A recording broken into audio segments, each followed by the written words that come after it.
I want to thank you all for continuing listening to the series of lectures that I have. This last episode of the series, using critical thinking for your own life, is a delicate one. And it's regarding mental health.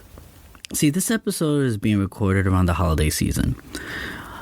And around the holiday season, in most of the world, especially in the United States, and I believe in parts of Europe, there is an increase in suicide rates, depression, and loneliness around this time.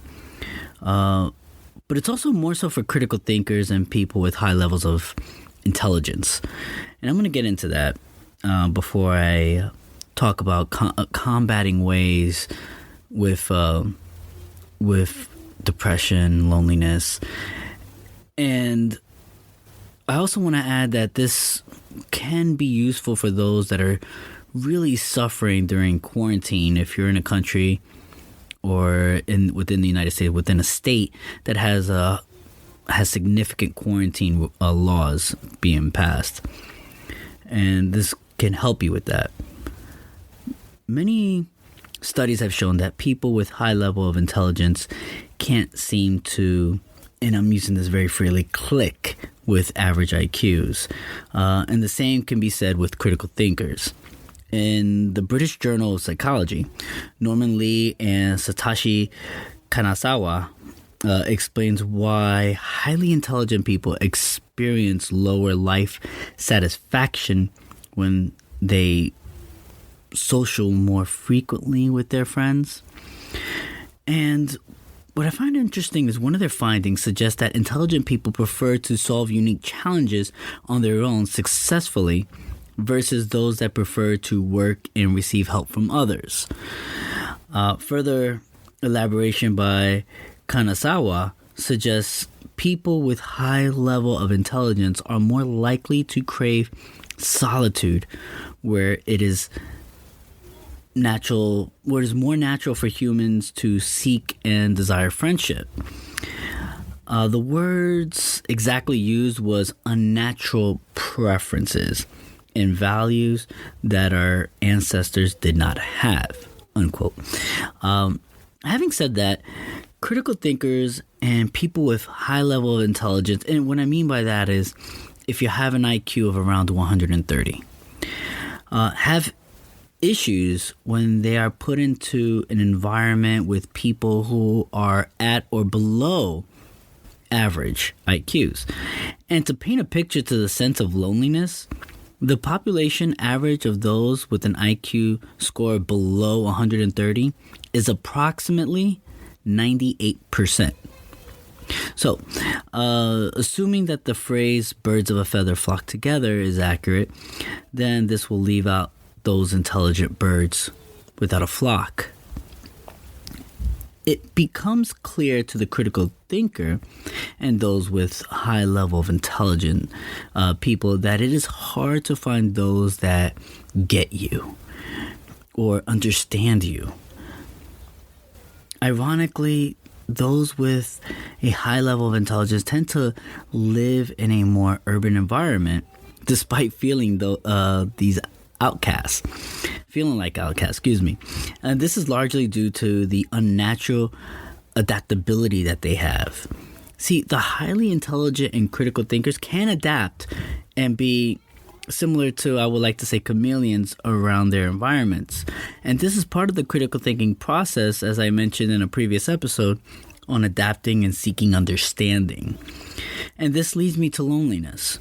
See, Carl Jung once stated that, and I quote, "Loneliness does not come from having no people about one, but from being unable to communicate the things that seem important to oneself, or from holding certain views which others find inadmissible." End of quote. Many highly intelligent people and critical thinkers tend to be introverted by choice, but that does not necessarily mean that they are not lonely at times. Ironically, studies have shown that there have been a rise of loneliness and depression in the last decade across the board, and more so with critical thinkers and highly intelligent individuals. And despite having a rise in social media, Carl Jung answers these questions very easily, despite having died in 1961 before social media. And as I quoted earlier, the ideas was not on the essence of being with people, but rather being able to honestly express yourself with others. You are not imitating a trend or what your friends are, or try to replicate what your friends are doing, but being truthful to others and yourself. And others accepting that truth rather than people despising your ideas. And this is why I never recommend social media as an outlet. People feed off of negativity because more people find it easier to step on the backs of others to rise to a higher level. Furthermore, critical thinkers tend to focus on what they have failed on more thoroughly and can emotionally dwell on those failures than the average person.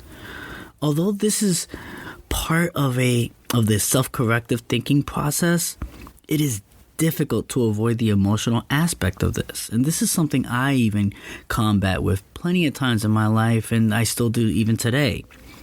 So what can we do to combat this struggle of loneliness? Well, let's start with the obvious, and something I've mentioned several times on this podcast, and that is exercising. There is more than enough scientific studies that suggest this can increase not only brain function, but increase natural dopamine. Another thing that I suggest is taking up a hobby, keeping yourself busy physically and or mentally. Gardening, painting, cooking, or learning a new skill, which can possibly give you an extra source of income, but we can talk about that in another episode. Another thing I would recommend is volunteering. Giving gives you a natural feeling of euphoria. So go to your local homeless shelter or children's hospital. Do what you can. Volunteer. And what the funny part about it is it is kind of it almost becomes a selfish feeling to be unselfish. So take that time and mental break and do something, volunteer. Another thing you can do is be with friends and loved ones. In these instances, if you can avoid an intellectual conversation that may alienate you, try to do that. And just have fun and enjoy life. Playing tabletop games, board games, or video games gives you the higher order of thinking brain a small break. And you can just enjoy being around people who just appreciate you. Another thing you can do is read books or watch a movie or movies. Get into the lore of certain movies or stories. Something that will get you away. Again, it's about that mental break. Another thing you can do is get a pet. And if you're allergic to cats or dogs or just don't like them, get fishes or reptiles. As a matter of fact, if you get saltwater fish, it would require a much higher level of attention in which you must force yourself to take breaks to take care of them. Some reptiles require a lot of maintenance also, so pick one that makes you feel comfortable and get connected with it. Another thing you can do is join a local sports team. I personally don't like watching sports, but I personally love being part of it. I'm pretty decent in football and that's pretty much it. But again, that's, just join a sport. You don't have to be good at it, but just being active and working with others with a common interest can help the mental stimuli. It gives you that health, that mental health that you need. There are also programs that can help you connect with strangers to express yourself freely. Regardless of what you decide, you need to take care of your mental health. And if you're reluctant, many of those options have worked to combat depression with inmates. So if you are quarantined and you're locked into your home, there are plenty of things, from drawing to doing things yourself, that has worked with inmates, which their freedoms are taken away for their crimes. Another suggestion to help you with your mental health is get rid of those that are negative in your life. Try to get rid of those negative Nancys, those that criticize everything you do or say.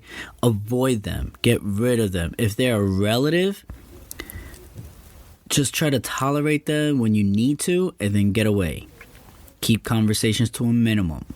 It's better that way for your mental health. Another thing is avoid drugs that may make you dependent on it based off of dopamine. That's gonna make you dopamine dependent is what I meant to say. In other words, drugs that can make you dependent on it to make you happy, those type of drugs, unless of course you are prescribed and it's recommended by your physician due to an illness or or disease, then follow your professional's direction. But if that's not the case, avoid it, because once you become dependent, you're going to always need it, and if you already are dependent on it, try to break away from it by start replacing some of those things, like some of these activities is what I meant to say. Just try to get rid of it. You don't want to be dependent on that type of medication, unless, of course, again, you're prescribed by it and it's recommended by your doctor. Okay. And finally, this is what I always tell myself, I try to do for myself all the time, is treat yourself. If you accomplish something, whether it's a tedious task or, in my case, a chapter of my book, I reward myself. Do not forget to take that moment to reward yourself. Completing a task is not enough. You need to enjoy that moment of completion. The treat should be like drinking fine wine, in which you cherish, you enjoy, you drink it slowly. You don't chug it like a brute when it's fine wine. And I do want to say that if you heed my recommendations, I promise you it will help you. It will help you combat these stresses. The holiday season can be very stressful for many people, especially in these crazy times with COVID and quarantines and financial disasters. But we can do this together as a critical thinking society, and we help support each other, especially in our mental health. So I hope you enjoyed this series of implementing critical thinking to your everyday life. I will not be posting an episode on the week of New Year's to take a break for myself, because I need a mental break as well. But I will return with more episodes, and I have lined up several interviews and a few lectures for your enjoyment, which I will be recording soon. I wish you all a safe and happy holidays, whether it's Kwanzaa, Christmas. I know Hanukkah just finished, and I hope you enjoy your holidays and New Year as well, wherever you are.